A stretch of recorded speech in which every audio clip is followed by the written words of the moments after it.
Улаанбархан өвчний эсрэг товлолт вакциныг хүүхдийг 9 сартай болон 2 настайд нь хийдэг. Тэгвэл тус вакцины бүрэн тунд хамрагдалт улсын хэмжээнд 95% байна.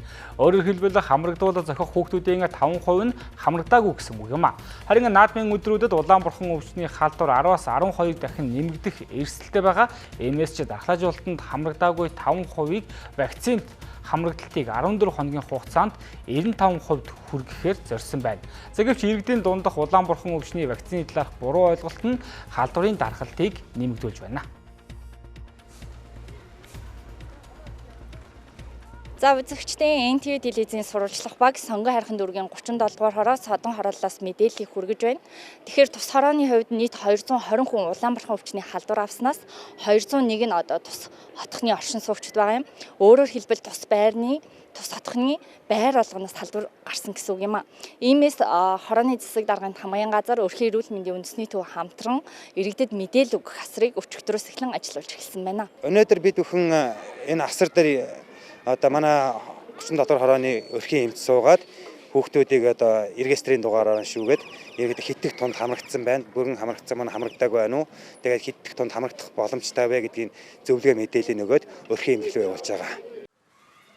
Содон хороолт халдвар ихээр гарах болсон шалтгаан нь 154 дугаар сургуулийн багш эцэг эхчүүд вакцины талаар буруу мэдээлэл авч хүүхдүүдэд дархлаажуулалтанд хамруулаагүйтэй холбоотой байжээ.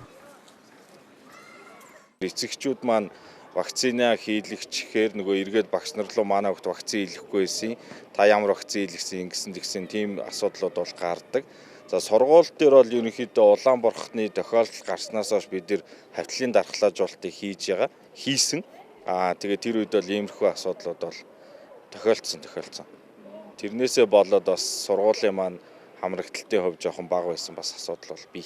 Манай анги маань одоо 48 хүүхэдтэй 48 хүүхдээс одоо нэмэлт өнгөнд дархлаажуулалтанд 44 хүүхэд нь одоогоор хамрагдсан байгаа. За өмнөх буюу одоо эцэг эхчүүдийн одоо заавал хийгдэх ёстой 9 сартай болон 2 настайд хийгдсэн вакциных нөгөө шивэлт мэдээллүүд нь бас дутмаг байгаа асуудал дээр одоо энд ирсэн одоо тулгалтаа хийгээд байж байна. Астраар дамжуулаад ингээд улаанбархны талаар мэдээлэл их авж байна. Тэгээд мөн хүүхдтэйгээ регистрийг хийлээд ингээд шууд ингээд вакцинд ингээд хамрагдсан байна уугүй нэ гэдгийг ингээд шалгаж үзсэн. Тэгээд шалгаад үзсэн чинь ингээд нэг нас одоо 9 сартай хүүхэд маань вакцинд ингээд 1-2 дугаар тундаа хуйланд ингээд хамрагдсан байна.